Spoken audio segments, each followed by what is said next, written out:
YTBC, what's the deal? First, let me give a shout out to a fellow uploader and a subscriber, V-Town Boxing Fan. He told me about this guy named Tyrone Spong.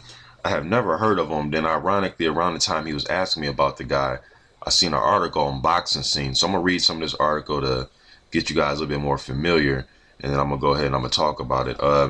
Tyrone Spong will be back in the ring on April 1st. Well, he had a fight April 1st. It already passed. All right, this article is from a few days ago. I'll leave it in the description. In Fort Lauderdale, Florida, just a few weeks after his last fight, the former kickboxing world champion is in training in Miami with esteemed Cuban coach Pedro Diaz told BoxingScene.com of his plans to launch an assault in the world of boxing. He says, "I'm happy with the outcome of my last fight. It was my third professional fight, all wins by knockout, so I'm very pleased." Spong stopped previous undefeated David Gashveli in 2 rounds on the undercard of the Lucas Brown Ruslan Chigaev heavyweight title bout, which took place on March 5th. "I'm looking to progress quick," he said.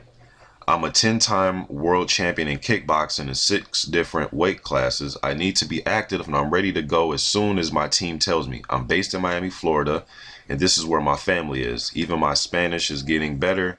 Here training alongside Guillermo Rigondeaux and Yunoski Gonzalez. I'm very lucky and blessed to be training with Pedro. He is one of the best." Then he goes on to say, "There are precedents for the transition from kickboxing to boxing. In recent years, Vitaly Klitschko, Chris Algieri, and Dillian White are 3 big names who made the successful changeover. I know Dillian. He trained in Amsterdam where I lived before. I was born in Surinamese, but lived in the Netherlands for 20 years where I started my kickboxing and MMA career. I know Dillian from those days and I'm proud to see him doing well. He put up a great showing even though he lost his last fight." All right, so there you have it. He is a kickboxer, MMA guy. So I went and I looked him up, and first as a kickboxing, his record is 83 wins, 7 losses, 1 no contest, 1 draw. He has 46 knockouts. He's been knocked out 4 times. I haven't seen him. I don't know if they were legit stoppages. I don't know. I haven't watched all of his kickboxing. All right, he's about 6'2", 225 pounds, 75-inch reach. He's 30 years old. He just turned pro last year around, what was that, March of last year? And he is undefeated. So I looked up the first guy that he fought, Gabor Farkas. I've heard of him before when I was looking up Otto Wallen and Christoph Zimnock, Arnold Jerichai, Dillian White. He's also fought Dennis and Christian Lewandowski. Big 6'6", 250-pound guy.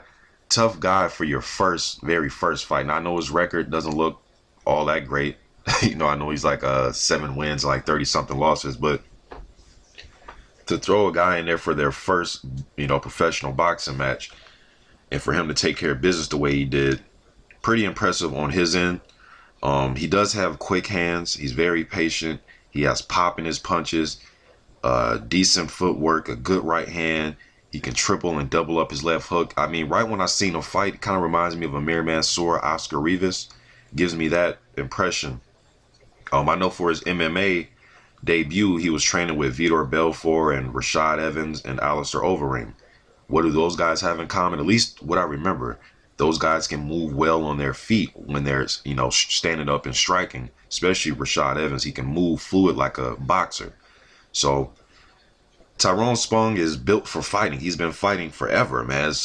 But the thing is, if you watch him kickbox, he looks like a good boxer, and he was hurting and knocking guys out, boxing them, not even kicking them. I don't remember the guy he fought, but it was some tall white guy he fought. It's on YouTube. Got the guy's name. He hit Spong with a right hand. Spong went down in the first round. So I thought I'm watching one of his losses. He gets up and he stops the dude. Hit him with, triple left hook body shots and came back upstairs with a straight right hand and then came back with another double left hook. Good combination puncher, man. He looks like a boxer when you watch him kickbox. So I think he probably should have been boxing a while ago. Now, how would he do against guys that use their range and their height? I don't know, because like that guy that knocked him down, he set him up with a jab and then boom with a right hand. But he got up though, so he shows he has a chin. I think he can get inside on guys if he, uses his footwork and he moves his head.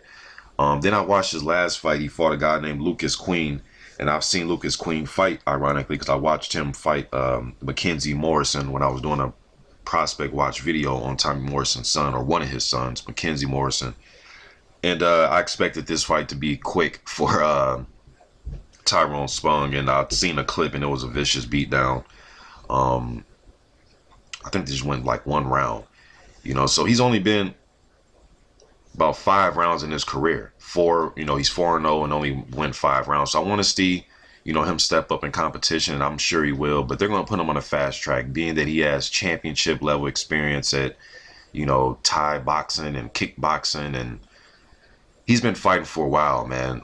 So I don't think he needs to go through 20 or 25 fights to fight somebody of note. I'll probably say get him to about 10-0, and then after that, call out one of the other top prospect level guys, maybe a Oscar Rivas, or maybe, you know, just somebody at that level. Maybe an Otto Waller. I don't know if they would take the fight with him. He's probably too dangerous and just unknown enough in boxing. Because I was watching one of the boxing cards he was on, and they had no idea who he was. They had no idea he had a kickboxing background.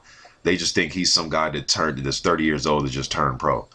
It's kind of weird, being that the telecast wouldn't know that this guy was a former kickboxing champion. But just getting this out there, Tyrone Spong.